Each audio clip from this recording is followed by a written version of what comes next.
Unraveling Idioms, the curious case of being hopping mad.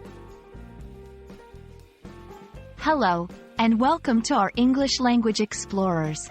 Today, we're diving into the colorful world of idioms, and we'll unravel the meaning behind the phrase, hopping mad. If you've ever wondered why someone would hop when they're angry, you're in for a treat. So, let's hop right in and decode this peculiar expression.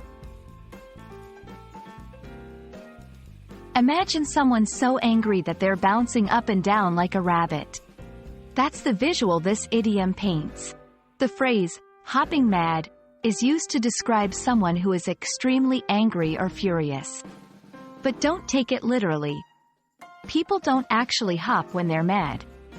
It's just a colorful way to express the intensity of their anger.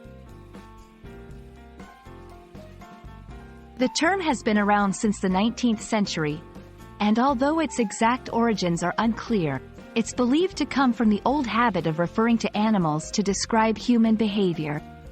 Just as someone might be sly as a fox, or busy as a bee, being hopping mad, liken someone's fury to the lively jumps of a rabbit or a frog when they're disturbed.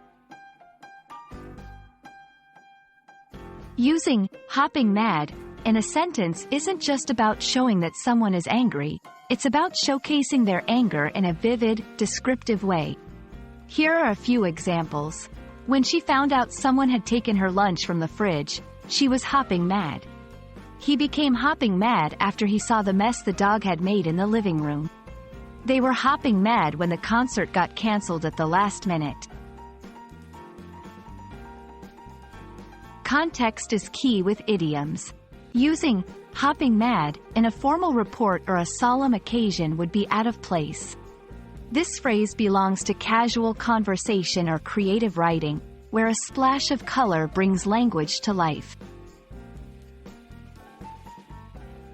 And that's a wrap on hopping mad. We hope this video leaves you more amused than mad about the quirks of English idioms. Remember, language is not just a tool for communication, it's a playground for the imagination.